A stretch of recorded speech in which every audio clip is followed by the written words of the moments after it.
When I became a detective and I could go anywhere I wanted, I was going to Chipotle like 5 times a week. And I noticed it wasn't making me any happier. I wasn't enjoying those burritos near as much as I did back when I only had them once every 2 weeks. So on the food front, I realized this. I still would bring my lunch to go eat with my coworkers just so I would get that social aspect, but I stopped buying at all those places that we would be going to twice a day. And then I'd maybe eat lunch like with them once or twice a week.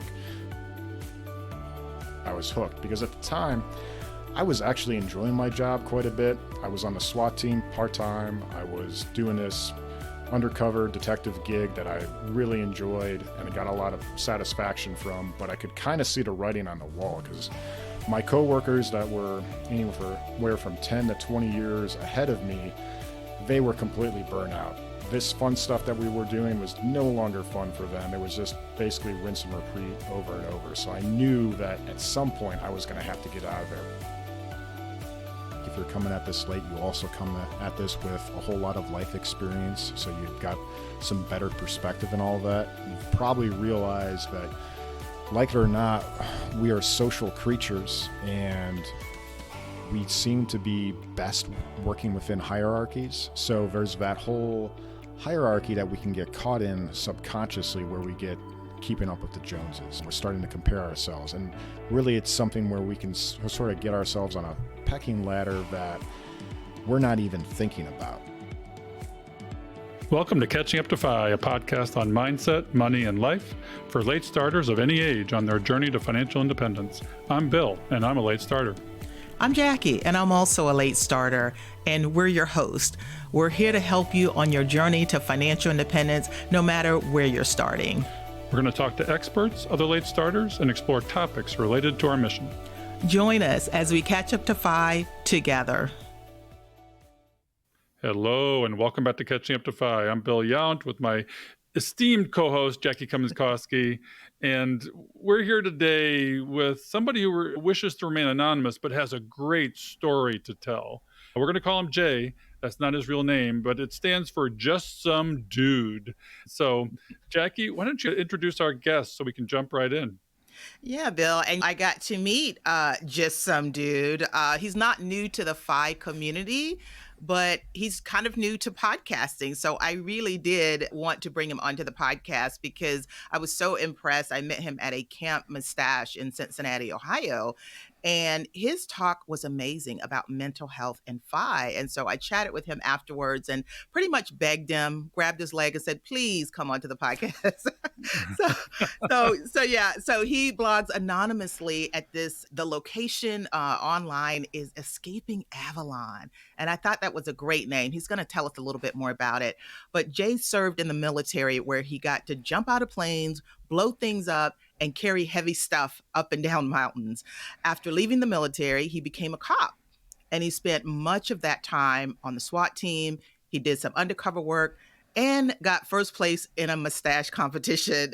We have an avatar for him that kind of shows the mustache, but he's got a huge mustache and beard and looks awesome. So Jay stumbled upon FIRE content in 2012, and he was hooked. He hit his FI number in 2019, and then retired from the police department after 15 years of service in 2022. And he did that by the age of 39. He's now a full-time homemaker, stay-at-home dad, and he does the occasional executive protection gig, which I find very interesting. So he's got to tell us more about that. And to maintain his insanity, he does that because insanity. Yeah, because protecting ultra high net worth individuals is less stressful than chasing around 3-year-olds. So when he's not mountain biking or taking naps, he writes sporadically about mental health and his post-FI life at escapingavalon.com. And like I said, I met Jay at Camp Mustache, so I did get the honor of meeting him in person. And he just had so much to share. He put together some guides, and all the things he talks about is just so relatable. And I made several changes after I heard his talk at Camp Mustache. So Jay, welcome to the show. Oh, I appreciate the intro. Thanks so much for having me. You guys are doing an amazing job with this podcast. Yeah, well, we definitely want to thank you for your service. You spent time in the military, and so thank you for serving your country. But wow, Bill, right? Your life takes so many twists and turns, and so we're excited to talk to you about it. Oh, I'm excited to be here. It's been quite a ride so far, and thank you for appreciating the service. But I feel like honestly, I got the better end of that deal. I was mostly having lots of fun and doing stupid things. So thank you, taxpayers, for supporting me to do all that. Well, Yeah, it's awesome, and to have a service member on the show and a police officer and cop, because I can relate to the kind of service you have. I'm an emergency physician, and we see kind of some of the same things. So we see people on their worst days, tragedy, catastrophe, fear, and it has impacts on us. And we're going to talk about that somewhat today. But take us back a little bit to your earlier life, because you found five relatively early, and it had a big impact on your ability to exit a profession that's extremely stressful. Start us a little bit at the beginning and take us through those twists and turns. Well, again, I was extremely fortunate back in 2012. My then girlfriend, now wife, actually started me on the whole Dave Ramsey thing. So I read Total Money Makeover, decided I was going to pay off my extremely inexpensive at the time house in not a great area. Started working towards that, and then one day I stumbled upon, of course, Mr. Money Mustache. So actually, at the time, it was like late 2012, early 2013. I was conducting surveillance. So at the time, I was a covert investigations detective. I was in a violent crimes unit where our job was to apprehend murder suspects, which sounds super exciting and interesting, but really it involved mostly just us like combing through spreadsheets, figuring out where baby mama lives and other friends and all that of the murder suspect, and then conducting surveillance, which also might sound interesting, but really it's mostly just me sitting in my car for 8 to 10 hours at a time for like literally weeks on end. So at the time I realized playing cell phone games for the next I don't know how many years while I'm conducting surveillance is probably not going to do it. Started scrolling the internet, Googled, of course, how do I retire early? Somehow led to Mr. Money and Mustache, and I was hooked because at the time, I was actually enjoying my job quite a bit. I was on the SWAT team part-time. I was doing this undercover detective gig that I really enjoyed and I got a lot of satisfaction from, but I could kind of see the writing on the wall because my coworkers that were anywhere from 10 to 20 years ahead of me, they were completely burnt out. This fun stuff that we were doing was no longer fun for them. It was just basically rinse and repeat over and over. So I knew that at some point I was going to have to get out of there. Plus, our work schedule was extremely demanding. At the time, I wasn't married yet. I didn't have kids yet. And looking around again at my fellow detectives and SWAT teammates, it did not seem like a conducive environment for like a happy family situation. So I went all in on that. Again, I had that great period of time where I was just doing surveillance. So I got to listen to all the podcasts, all the audiobooks, scroll through all the blogs while I was trying to track down murder suspects and went from there. wow, that sounds a lot like Law and Order to me, right? I'm getting Law and Order vibes. I find it very exciting. It sounds like you kind of got used to it and everything, but that is pretty cool. Well, what did you exactly do? Did you have a high savings rate? Did you get investing right? Did you make mistakes that you had to recover from? Because a lot of our late starter audience have that problem. And you may have retired early, but you may have made some of the same mistakes they did. Yeah, so my story is pretty boring. I did the same thing that most people do when they get into that. First thing I did, I read Your Money or Your Life. That was amazing. Probably the best thing that I got right was something I didn't get right. I just happened to meet my girlfriend and now wife. She is much better than me and is financially minded, pretty frugal. So we shared that and it was a lot easier because we were already on the same page. But yeah, so we dove into Your Money, Your Life, and we basically followed the steps in there where we started tracking all our expenses, figured out, okay, what do we need? What do we actually have to spend money on? Is there a less expensive way of doing that? What else are we spending the money on? If we don't need it, is it actually providing value in our life? And then we did that for basically examining every expense for months, and then we went on autopilot of tracking our expenses. So we got the big three right. housing, transportation, and food right off the bat. Again, I had bought a house in late 2009, right after the crash, in a not very nice area, which was pretty inexpensive. So that was good. Housing costs were low. Transportation, I was also fortunate with that. Because I was a cop and I was on-call units, they actually allowed me to take my police car home and use it for personal use, because we had to be able to respond to SWAT incidents and detective incidents at any time and any point. So I was able to get rid of my car pretty early and just use the police car. And then food was actually an interesting one that I really helped me. So when I first started as a cop, I was a patrol officer, just like most cops start off, basically in a uniform, responding to 911 calls. And I was in charge of basically patrolling an area of like 2 miles square. So I could go to only like one McDonald's within a few miles because I had to be close to my area I worked. So that meant I was basically like bringing my lunch most days if I didn't want McDonald's. Well, then I became a detective, and then I had a citywide responsibility, which was amazing because I could go anywhere I wanted to eat. So my coworkers and I we're working anywhere from 12 to 16-hour shifts. We would eat out twice a day. Well, then I started getting into this fire thing, started tracking my expenses, and not only tracking my expenses, but figuring out like, what am I actually getting value out of spending that money?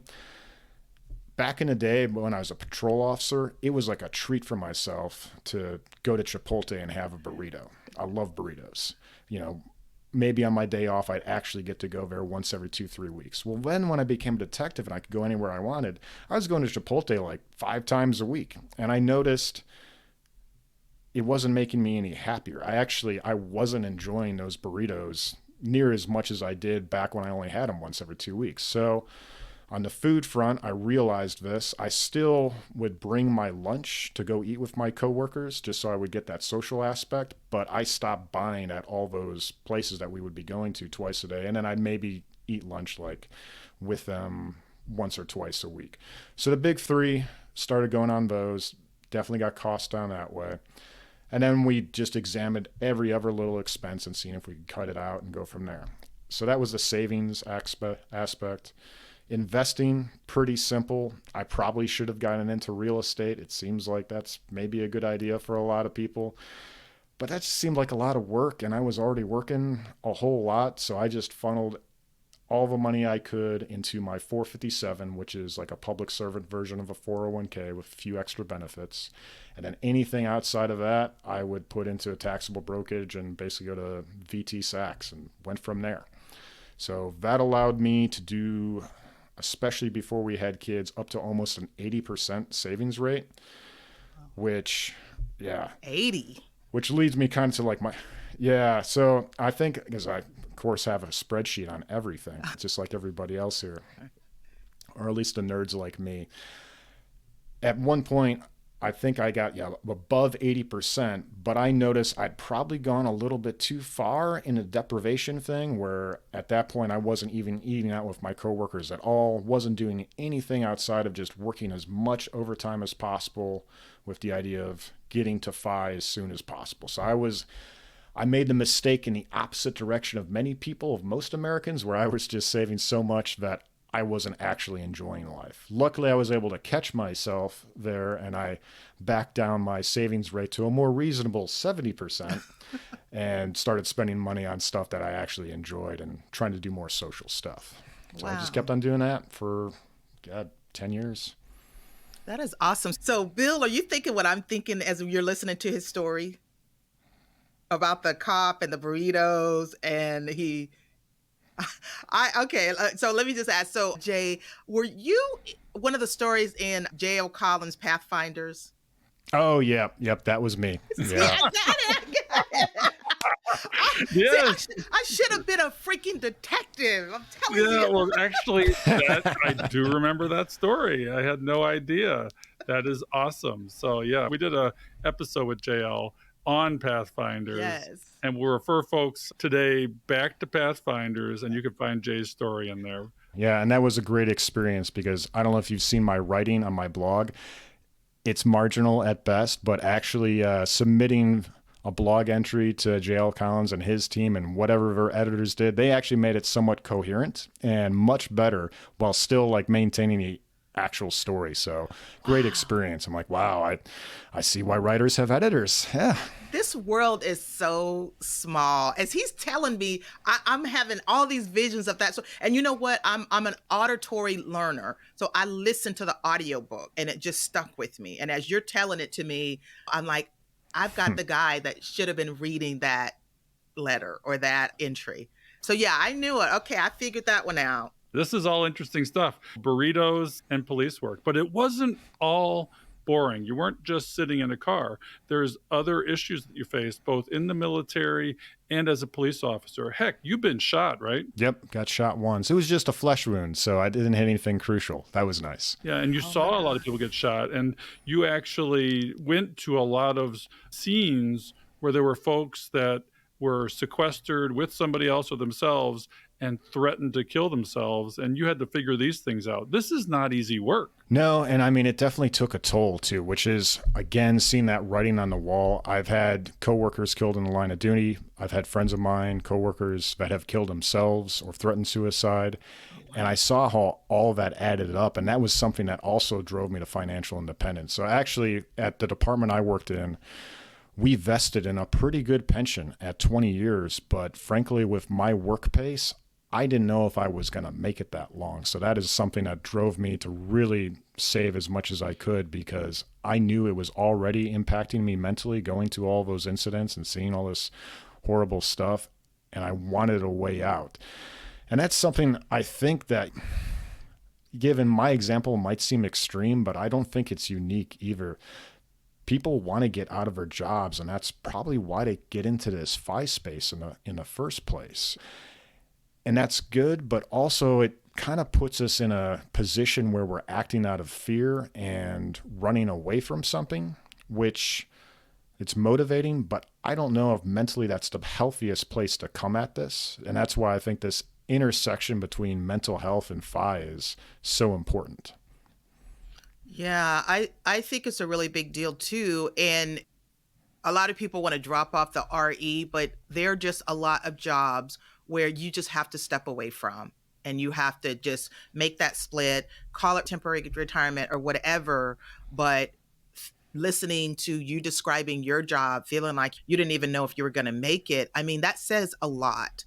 And it does have a ton to do with your mental health and your mental wellness and all of that stuff. And I feel like a lot of people end up finding the fire community just like you did. You said you just were looking up, how do you retire early? How do you get out of this?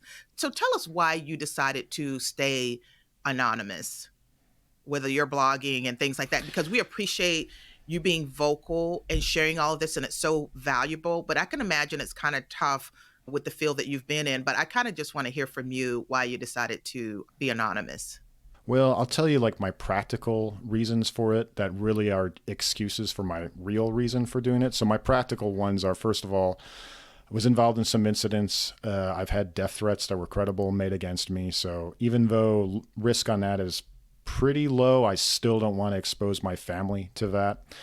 Also, like you said, I still work a little bit side gigs doing executive protection, which is really just a fancy term for bodyguard, but really you're actually more like a butler or a chauffeur. Still, however, I don't think my clients would maybe like me talking about this stuff. And also, I think I'm able to anonymously contribute some interesting observations on all of that. But really the bigger reason for most of my anonymity is, so I was, again, involved in some pretty high-profile incidents in the city I worked, and they've turned out actually pretty positive, mostly because of the contributions of other people. I just happened to be there. But I was small-time famous for a little bit there, and to the point where pretty much I couldn't go anywhere without people knowing me. I had to basically stop working undercover, which was annoying, but it kind of creeped me out. I did not like being small-time famous at all. And not that I think my blog would ever turn into anything that popular where people would recognize me, but on a very minute chance that my scribbling and stuff would lead to something like that, I just would prefer not to like have anything associated with me at all, because I was kind of soured on the taste of that little bit of fame that I got. Well, you mentioned your blog, and it's called Escaping Avalon. I want to hear why you use that name? Because I know what Avalon is, but take us through how that came about. Oh, yeah. Well, it's one of those stories where I really wish I had a much better story. But my wife years ago was watching this show called Merlin. Are either of you familiar with it? It's on Netflix now. It's like almost a teen drama with like the King Arthur type stuff. She would watch it, like binge watch it every night for a few hours while we were sitting on the couch doing whatever kind of stuff we were doing on our computers. I was going to grad school and she was doing some extra work or whatever. But I guess it permeated my subconscious to one night I had a dream about some sort of King Arthur type thing. And I did not like the show at all. It was entertaining, but it was just like not my thing. And I had this dream where somebody said it like, we've got to escape Avalon. I don't even know what was going on in the dream, but I woke up. I'm like, well, that would be a cool name for either a band or a blog. So I guess I'll use that. So wish I had a better meaning, but that's where it came from. Oh, I thought it was philosophical because this is an island where King Arthur's sword was forged and it has a lot of mythical properties. Mm-hmm. So it's not as intellectual as I thought it was, but at least it's a good story. Yeah, I wish I could say it was. Yeah. It sounds so epic, escaping Avalon. Yeah. Oh, so oddly, I get a whole lot of readers from the UK that read my blog. I think they stumble on some sort of SEO with Avalon and a whole King Arthur thing, somehow feed into my site. So shout out to everybody from the UK. Thank you. Oh, we have listeners there. They'll definitely hear your story. You may have heard of a new financial planning platform called Nectarine. It's at hellonectarine.com. And this is put out by our friend Jeremy Schneider, who runs the famous Personal Finance Club. If you're on Instagram, you have seen his sketches and he is awesome. He is well respected. He knows what he's doing. And one of the big questions that he never had a good answer to was, how do I find a good financial planner that is flat fee advice only? He didn't have an answer. So you know what he did as an entrepreneur? He created a platform. And that platform is Nectarine, where it's $150 flat fee for a 1-hour session. And this is with vetted advice-only planners. Most are CFPs, which stands for Certified Financial Planners, or other credentialed and licensed professionals. That's an important nuance. And again, this is brought to you by Personal Finance Club. I myself, as a nerd, went back to get my certified financial planner credential, and I know how valuable this credential is. And Jeremy wanted to make sure that he was only providing you with the best. So go to hellonectarine.com, and for a flat fee of $150 per hour, you get access to an advice-only financial planner. Check it out. Let's circle back to this intersection of FI and mental health, because there's a lot of similarities. Do you think FI improves mental health? If so, why? And if not, why not? Yeah, and I think it's like a lot of things in life where it's a double-edged sword. It can go both directions, where you can use it to improve your mental health, spend some time and have the space to actually work on it. Or I think if you go too deep down in a deprivation hole, or maybe pursue FI for less than great reasons, I think it can also make your mental health worse. Plus, I think there's factors of just being in the FI space that if you leave them unchecked, it could make your mental health worse. So I'd love to talk about like a little bit about just a state of mental health in this country, as least as I've been able to discern it, if you guys wouldn't mind. Oh, absolutely. And again, the knowledge that you dropped at Camp Mustache talking about it was just amazing. So I'd love for our audience to get the same type of information and have you deliver it to them. So yeah, we want to hear it. All right, great. So I got interested in this mental health space because of two reasons. One, I was working in a space as a practitioner because I was responding to runs where people had mental health issues. And then two, because I did the work myself. So just to start at the beginning with all this stuff, as I see it now, I believe working on your mental health kind of coincides with FI, because it can make that struggle towards your FI number a little bit better. It can make it somewhat smoother. It can also mitigate that one more year syndrome and help you realize maybe why you're not pulling the trigger on retiring early once you do hit your number. And ultimately, I think working on your mental health outside of a FI space just basically helps you deal with all the things that are going to happen inevitably with life, because we're all going to face difficult challenges at some point in the ever. And I believe that because I've seen the worst case scenario when it comes to mental health. So like I said, I was on the SWAT team, and our primary mission on the SWAT team was to rescue hostages. And in the city I worked in, even that large city, people were only held hostage about a dozen times a year. So we had a lot of other stuff that we did in between that. One of them was responding to armed suicidal subjects. So these were people that had generally threatened to hurt or kill somebody else. They were now threatening to kill themselves, and they were armed with some sort of weapon, and then they had barricaded themselves in a residence. And I went to probably a few hundred of these. And before I really started researching this whole mental health stuff or even working in the world, I had the same stigma most people did with mental health, which was crazy people are just like probably just some like disheveled guy wearing a tinfoil hat that's like muttering to themselves.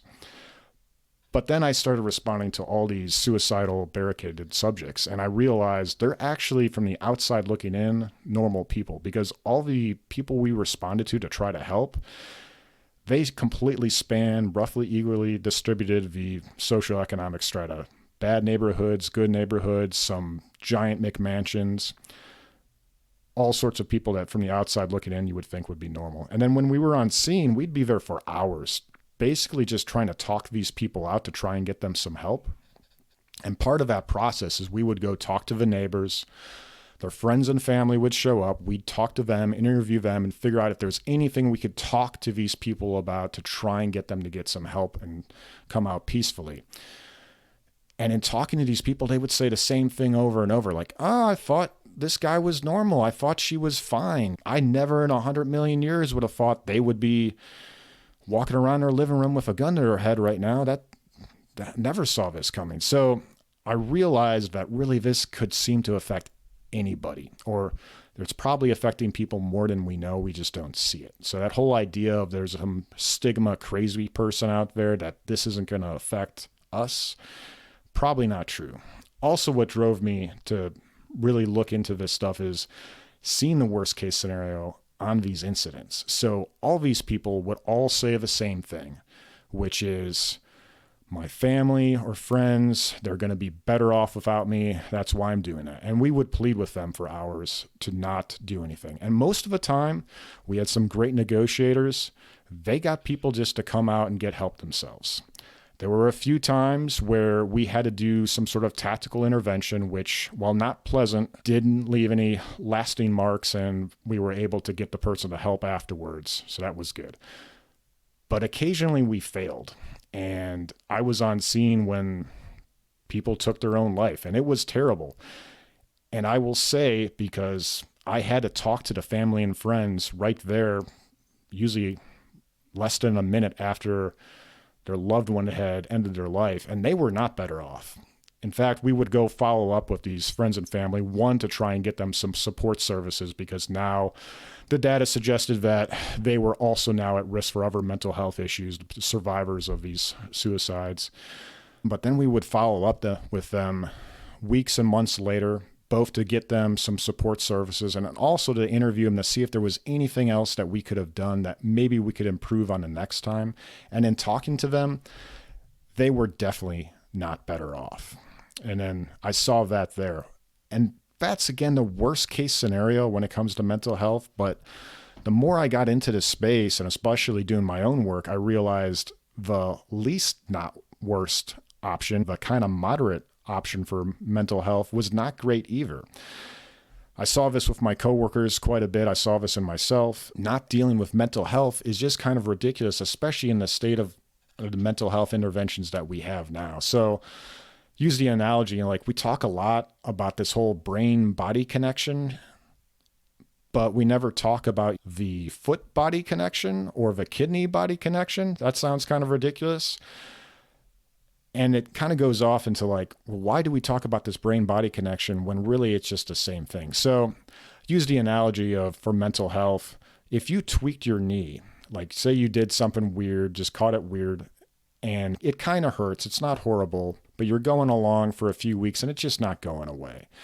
Well, you could either suck it up and deal with that knee tweak pain for maybe the rest of your life, or you probably know you could go to like a physical therapist or something, and within 8 to 10 weeks of maybe going to a little bit of strength training and stretching for like an hour or two a week, it would go away. It would be ridiculous to say, no, I'm just going to go ahead and suck up this pain or whatever in my knee and keep on going, when you know you could probably improve greatly with just a few months of work.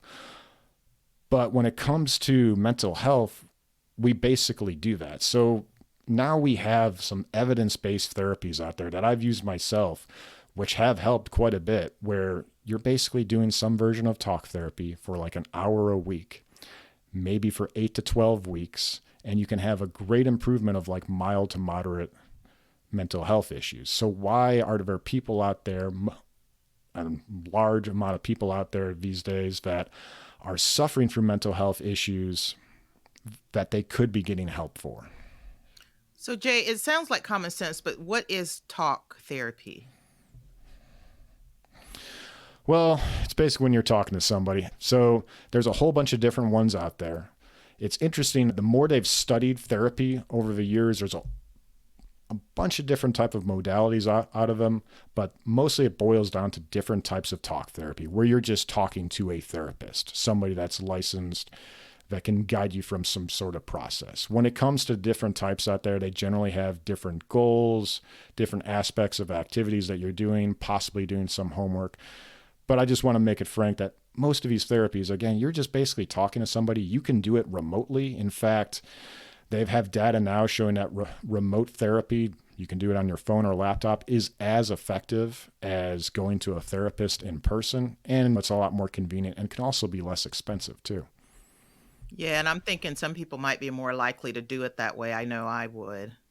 Well, let's encourage folks to do this because, as you have mentioned, I think 25% of our nation, and this is underreported, have some form of mental health issue. And only 50% of these folks actually get help.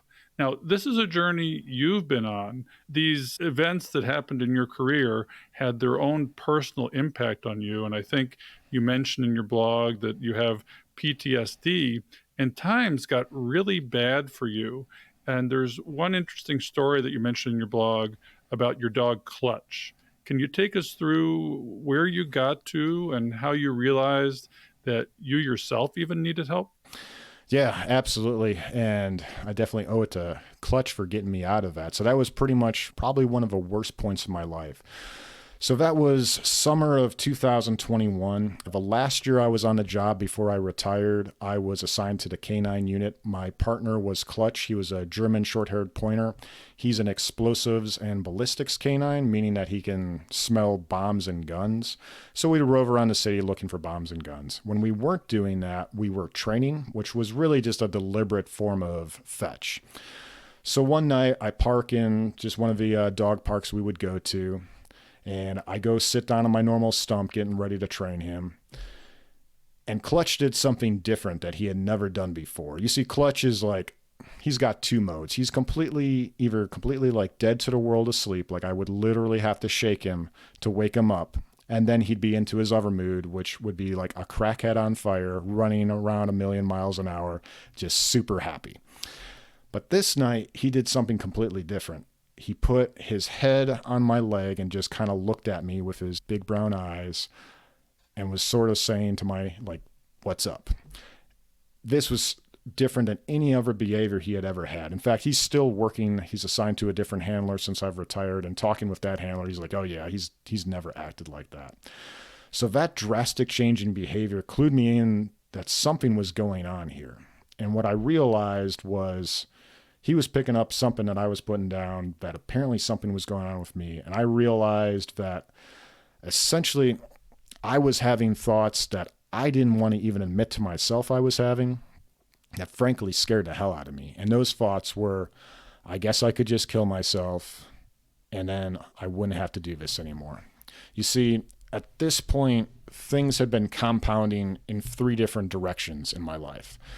Financially, they were great. Again, found the FI movement in 2012, been hitting it hard, and I'd actually hit my FI number well before this time in 2021, even though I was still sticking around for a pension I didn't need. So that was good. On the flip side, trauma-wise, it was not good. Things had been compounding for quite a while. Again, I'd served in Afghanistan, and while that experience was relatively underwhelming, I still came back with kind of a shaky mental health foundation, of which I just threw more crap on top of by becoming a cop in the city. Became a cop in the city in 2007, and just like most cops, saw a lot of bad stuff. I actually got shot at more times in my big city than I ever did in Afghanistan. I got shot once. I saw, again, like I said before, multiple of my coworkers shot and killed. Some of them took their own lives. And honestly, that paled in comparison to just a day in and day out misery that I would see as a police officer. Saw a lot of dead kids, both from SIDS or caught in drive-bys, people killed in accidents, over and over every day, basically responding to the worst day. So trauma-wise, things were adding up, and that was compounding in a bad direction. But luckily, things were also compounding in a third direction, in a third way, and that was my being proactive about mental health. When I was a rookie cop with like 2 years on the job, one of my friends who was much smarter than me saw some stuff going on with me, and she recommended that I go see a therapist. So again, realizing that she was smarter than me, I went ahead and went to the therapist and quickly realized, talking with her, that I had some form of PTSD. I think it was like late 2009. She got me interested in mental health because I saw a pretty good benefit of working with a therapist. And I knew as a cop, I was just going to keep on seeing bad things. And I should say at this time, like, I'd also seen the way a lot of cops and my former military friends had handled things, and it was basically the strippers and booze equation. Probably not the best way to handle stuff, and I saw how that essentially ended. I didn't want to go like that, and I thought that perhaps going in a different direction and trying to improve my mental health might keep me out of that and maybe help me to deal with the stresses of the job as it went on. So after 2009, I learned a lot more about mental health, started reading about all the different types of issues out there, how I could help myself, and I started following along with that. Developed my own self-care practice, and then anytime I was involved into a critical incident, either I got in a shooting, one of my friends was hurt, or I was just in a messed up situation, I would proactively get myself in just a few short sessions of therapy to try and work through that and help me with that. So because of all that work and because of my own self-education, when I started having that suicidal ideation, those thoughts of suicide, I already had a plan. And not a plan to kill myself, like a plan on how to try and get better. And I was motivated by that because I'd kind of seen this coming. So unfortunately, suicidal ideation is pretty common with a lot of mental health issues out there. And I'd seen it compound in some of my coworkers. I also knew that essentially adding trauma on top of trauma after trauma would eventually possibly involve me experiencing that. And I'd already made a commitment not to kill myself because, again, having seen people who had tried to kill themselves, and there's a misnomer out there that people that try and fail are just like in a cry for help, but really most of them actually intend to do it. But people that literally have survived gunshot wounds that they self-inflicted, generally after that, surprisingly, they were extremely thankful they failed. And there's a good amount of data supporting this, showing that suicidal thoughts is usually pretty transitory. So I knew that if I could get through it, things would eventually get better. I was also motivated to, again, make a proactive plan on not killing myself because I've also seen the data of family members of people who have killed themselves, specifically children. So children of people who have killed themselves are much more likely to attempt suicide themselves. And from my rudimentary understanding of the data, suggests that this isn't like some sort of genetic thing. This is actually more of a social contagion where they've seen somebody that they look up to take this course of action. Now implicitly, it's okay for them to do themselves. So I've got young kids. I did not want to do that to them. So I'd made a plan. If I had ever gotten suicidal ideation, if I ever experienced that, I would immediately get myself back into a more intensive therapy. I'd already researched it ahead of time. Luckily, as a veteran, I have access to the VA. The VA has some phenomenal care. However, they also have, it's a giant bureaucracy, so the scheduling can be a bit of a pain. So I'd made a commitment that I will seek out therapy through the VA. I've selected who I'm going to go to, what type of therapy, and I will commit to getting through all those scheduling hurdles and enter into that. So with that, I got back into a more intensive therapy. It was called cognitive processing therapy. Again, it was just 1 hour a week for about 12 weeks and with some homework in there. And as I got through that, I made a good amount of realizations. It helped me a lot with the suicidal ideation and generally helped my mental health. And then surprisingly, I realized one of the underlying issues that I had was basically, not surprising to most people, was a fear about security that I was putting into this whole finance thing. Again, at that point, I was already financially independent, but I was sticking around on this job that was constantly throwing more trauma on just so I could get a pension that I didn't need. As I worked through that and realized that was ridiculous, I was able to save myself from actually 6 more years syndrome and retire a lot earlier. And I ended up retiring about 8 months after that whole clutch incident. Well, that's interesting because you talk about a lot of extreme traumatic triggers, but it doesn't take the kind of triggers that you had for people to end up in the same place. Everybody's triggers are different, but they can end up in this isolation that leads to suicidal thoughts, right? It's different for everybody, but it can happen, and we need to address it prospectively. And what you're saying today is so important for our audience and the larger population because of the pervasive nature of this problem that goes unsaid, goes unspoken. It's a little bit like financial insecurity. We stick our heads in the sand, we don't acknowledge it, we suffer, and we don't even realize we're suffering. And then hopefully eventually we wake up to either the financial issues or the mental health issues and go down the rabbit holes that get us to where you got, right? Yeah, absolutely. And that's something that you just spoke about the prevalence of mental health issues in the US and the possible causes for it. Like you said, it's like 25% of a population is suffering from some sort of mental health issue.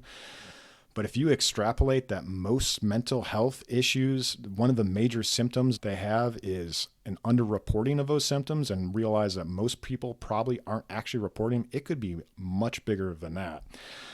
And you look at that too, that's just an astounding number. It's like, how did we get to that point? So I've looked into that somewhat. Sebastian Junger, if you're familiar with him, he wrote some phenomenal books like Tribe and Freedom, but he talks beautifully about the impacts of modernity and our developed world on our mental health. Because if you actually chart like GDP of countries and mental health, they're related, but essentially the better our GDP gets, the worse our mental health gets. It's not a perfect correlation, but the trend is definitely there.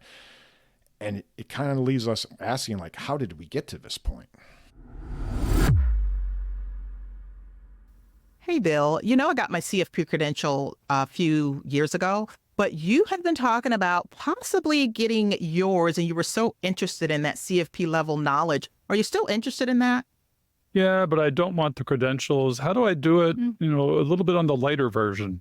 Well, I think I got just the thing for you. I got with my friends at the Boston Institute of Finance, and guess what? They have come up with a personal growth track curriculum that is for people that just want to expand their own knowledge. They don't need course credit, but they want that CFP level education. And it's going to be for a lot less than what you would normally pay for going for the CFP. Well, do they have different programs? My schedule's a little off. Do I have to be live for classes, or how does it work? I know you're a busy guy at the hospital all the time, but they have 2 options. They have self-paced courses that you can either take individual, or you can just take tax if you want, or they have the instructor-led courses. So probably you'd like the flexible one. But the good thing is that you can learn on the go. Their whole program is mobile friendly. And you could use your iPad, you can use your cell phone, but they make it super easy. So I think it might be just for you. It sounds like it. I'll check it out. Yeah, just check out bostonifi.com/personal-growth. We'll drop it in the show notes, but it could be something that will help you up your game.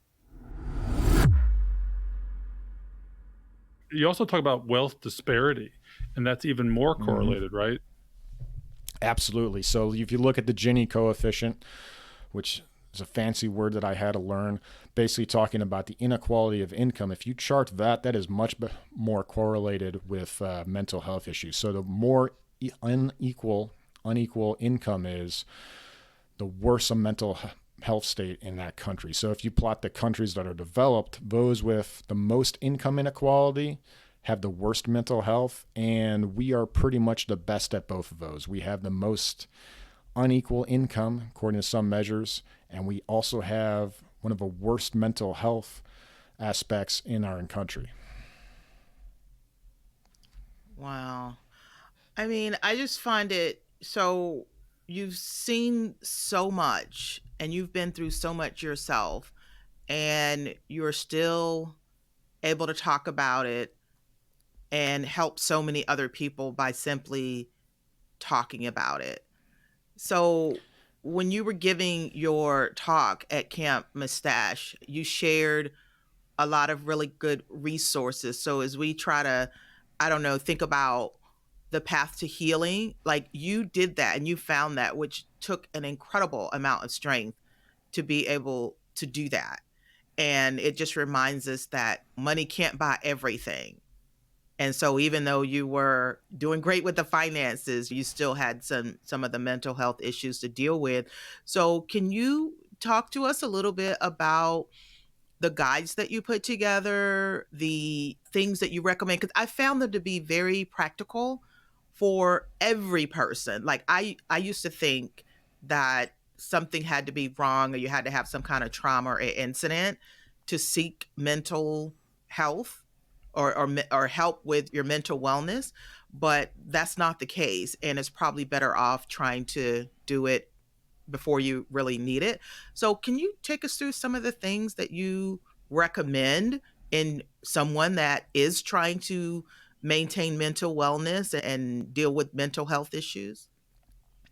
Absolutely. And before I get started on that, I just want to make one point, because Bill, you talked about it too, and Jackie, you were speaking about it too, which is that though my experiences might seem extreme, I know that it really, the severity of a trauma is not correlated with the severity of the symptoms. You can have the same issues from combat or a car accident, and it doesn't say anything about you as a person. Again, the data is still emerging on this, but from the best I think they can tell, it's basically just where you were at that time when stuff happened, how it affects you. So I don't want to also, like, I tell my story and it might sound extreme, but I don't want to make this false thing where people think that they have to go through that level of stuff to have these issues and then deal with them.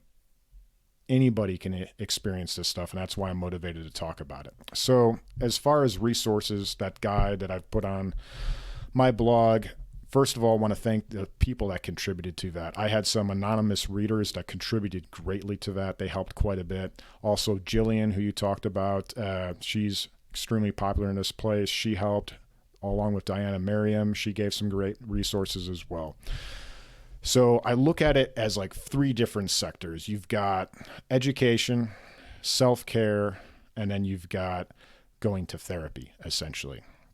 And to back up a bit, you kind of look at the state of mental health in this country. It's very similar to the state of finances in this country. If we follow what most people are doing financially, you're probably going to be broke, in debt, and working somewhere you hate for much longer than you want to. But us in the FI community, we don't blame society for that. We just acknowledge that it's a problem, learn more about it, do what we can to help ourselves, and then if need be, we get some help from some other people in the financial sphere. So I'm just trying to say it's basically the same thing with mental health, with a few small tweaks. So if you realize, hey, mental health issues are pretty prevalent in this country, and there's possibly some ways that FI can exacerbate that, let's get proactive about it. So again, on the education piece, you all, because you found this podcast, already know how to find information. You're going to use the same format, figure out what type of information, like Jackie, I know you said you're more of a auditory learner, figure out which way you're best able to learn, and then pursue that, be it YouTube, blogs, books, podcast. Again, we've got that resource guide there that has some recommended resources. But the small tweak between the FI space and the mental health space is really, I know in the FI space, we're somewhat leery. I think it's getting better of so-called credential experts, especially advisors that are using some sort of AUM model or really just selling insurance. Whereas in the mental health space, the incentives are a little bit better aligned, so you're better off really starting with credentialed experts. It will come as no surprise to anybody, recommend work of Peter Attia, his book Outlive, and then just his podcast. If you read the last chapter in his book about mental health, that's amazing. Also, Andrew Huberman, again, a credentialed PhD, great resources for that. So that's the education piece, and you can really go down a rabbit hole there. As far as self-care, that's stuff that you can do yourself. Basically, there's some simple categories that are backed by data that can help. The first one is sleep. So unless you're getting 7 hours of somewhat regular, consistent sleep a night, it's pretty clear that the rest of the mental health work you do is not going to have as much impact. Again, in the resource guide, we go into that. Nothing surprising there. Again, Peter Attia and Andrew Huberman, once again, are basically saying the same thing the CDC says for sleep hygiene. So encourage people to try and get that first. If they've tried all the standard recommended sleep hygiene things, highly recommend doing a sleep study. I just did one of those a few weeks ago. Interesting, definitely helps quite a bit. So that's the first one, sleep. The next one is exercise. So there's a meta-analysis out there recently published, which is basically a study of a whole lot of other studies showing that exercise really doesn't matter what kind of exercise, any type, as long as you do it consistently, has the same effect on depression as prescription level antidepressants or therapy. I'm not saying that you need to exercise instead of going to therapy or medication. In fact, that same meta-analysis showed that if you couple exercise with either of those or both of those modalities, you actually get an increase of impact. And again, it really doesn't matter what you do. They did show the higher intensity, the greater the effect, but really they show that you could be doing yoga, walking, CrossFit, boxing, Tai Chi, whatever, as long as it's something that you enjoy, that you'll do regularly, that will have a great impact on your mental health. And again, that's going back to we have this stigma in our country about the brain being different than the rest of our body. Really, it's just another organ in our body. Whatever we do to make ourselves healthier is probably going to increase our mental health. Next one after exercise would be meditation and mindfulness. They kind of go hand in hand, and you can define them differently. The data is not quite as clear as it is with exercise, but it's still there, showing that if you can establish some sort of regular meditation and or mindfulness practice, it will help your mental health. I've seen this help me quite a bit. I'm not doing any crazy meditation for hours a day or going on any retreats, but even just 5 to 10 minutes a day, trying to do that can definitely help your mental health. Also, it has a lower barrier of entry than exercise. You don't need to go run around and do a bunch of stuff. You can literally just sit in your chair for 5 minutes and maybe get some benefit. Finally, there's nutrition. This one, it gets a little dogmatic in this space. I am definitely not a nutritionist, and it seems like there's not a lot of consensus, but there is some good research showing that some specific diets for some specific mental health issues do seem to help. So I would encourage people, again, check out the guide. There's a few books that go into that again are backed by some pretty good evidence that if you go into that, it could help. So that's where we go from for both education, self-care. And then finally, there's therapy. And I would encourage everybody just to get familiar with it. And I'm not saying everybody needs to go to therapy. I'm definitely not saying that. I've had some great benefits with it. Most people that I know that have gone to it have really gotten a lot out of it as well.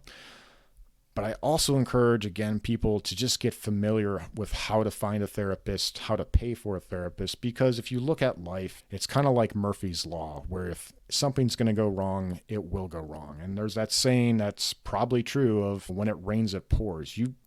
If something's going on in your life that's pretty bad, that's probably not the time that you want to figure out how to get or pay for a therapist.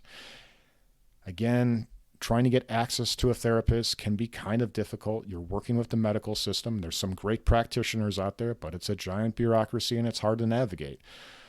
In that resource guide, I've had some great help from some anonymous blog readers that help me put that together, that have some great tips of how to find a therapist, how to pay for them, different modalities you can use, what's the recommended ways to start with that. So again, I definitely encourage people to check that out. And even if you never go to a therapist, at least you'll know how to find access for one. So perhaps if someone you care about in your life would like to go to therapy, you can point them in that direction and help them with it. Now, you have actually in there a Psychology Today link where you can sort of research therapists and find one hopefully in your area. And there's a great quote that you have from one of your friendly firemen that what is predictable is preventable. And there's a lot of predictability here, just like with finances. And prevention is definitely the way to go. And you've spoken to this eloquently. And I hope members of our audience who realize that they may have issues, go to your guide, read some of these books, use your resources there, which are extensive. As a medical professional and emergency physician, I was really impressed what you put together. And we're going to put a link in the show notes. And this is really one reason to go to the show notes in this case, because unless you read this guide, unless you read this blog, you won't fully understand what you have to offer. And it's incredible. You're an average Joe, so to speak, and you put together a resource that is universal. Oh, I really appreciate that, Bill. Yeah, Jay, we both devoured it and thought it was amazing.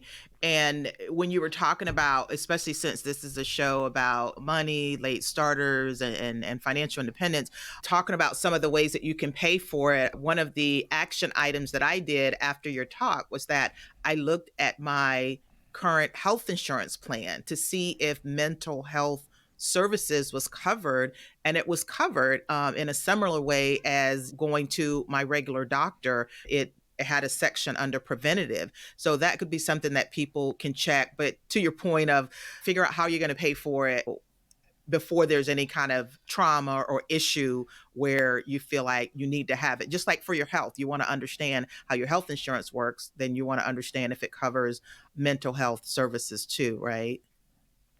Oh, absolutely. Yeah, I'm so glad that you looked into that too. Yeah. Because, yeah, like you said, it's much easier to do when things are going okay than when things are going bad, for sure. Yeah, it's like preventive medicine, right? Go to the doctor every year, get your lab test, get your rectal exam, check your prostate, get your mammograms. These are all important things.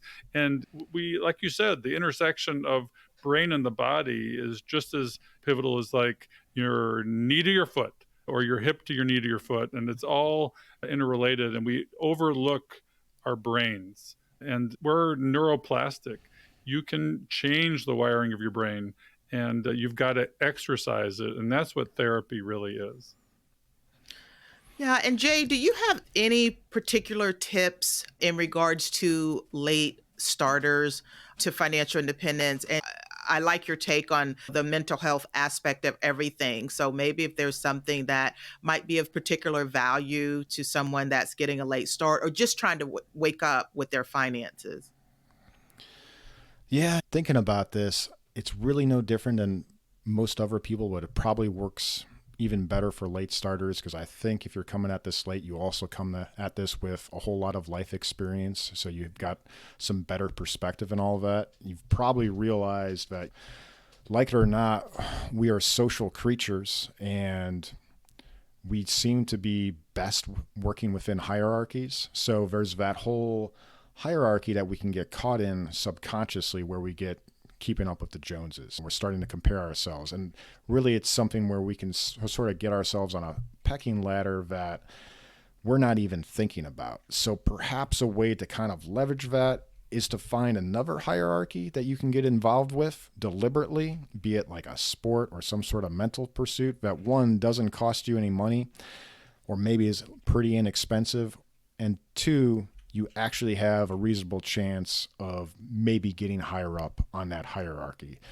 Because if you go on the whole keeping up with the Joneses hierarchy, you're probably never going to win that one. But deliberately finding something to compete with other people and to try and make yourself better, that's probably a way to like get ahead financially. You can focus your time on that instead of focusing on what other people are doing. So like for me personally, I do mountain biking. I do like local races, and I look up to the people that are faster than me.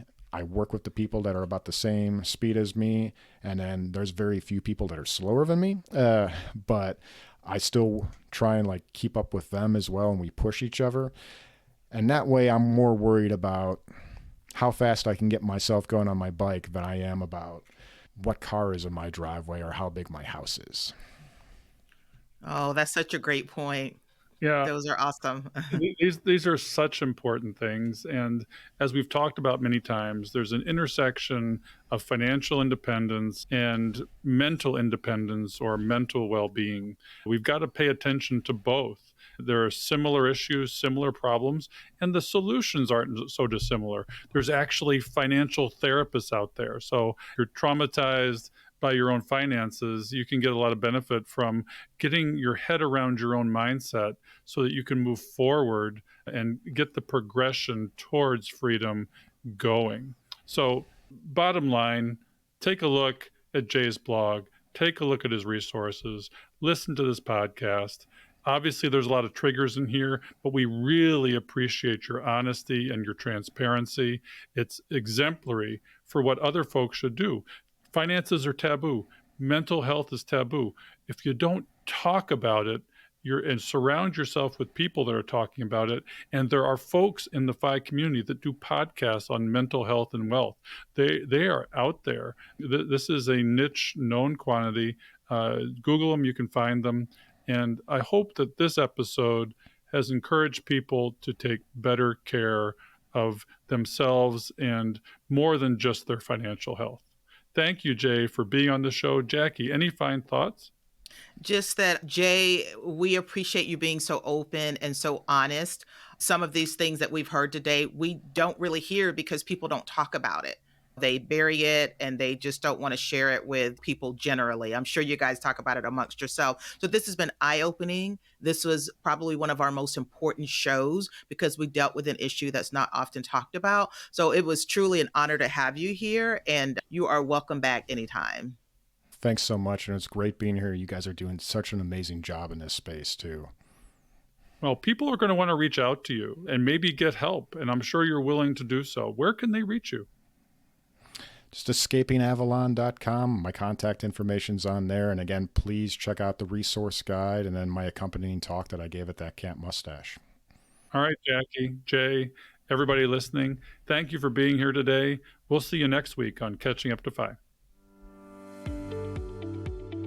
So, Bill, as you know, we cannot do this show without our amazing staff and the people that help us put this on. So our social media is Diana Falk, our editor, Fritz Bassard, and show notes are done by Sarah von Sternberg. We love them and they keep us going.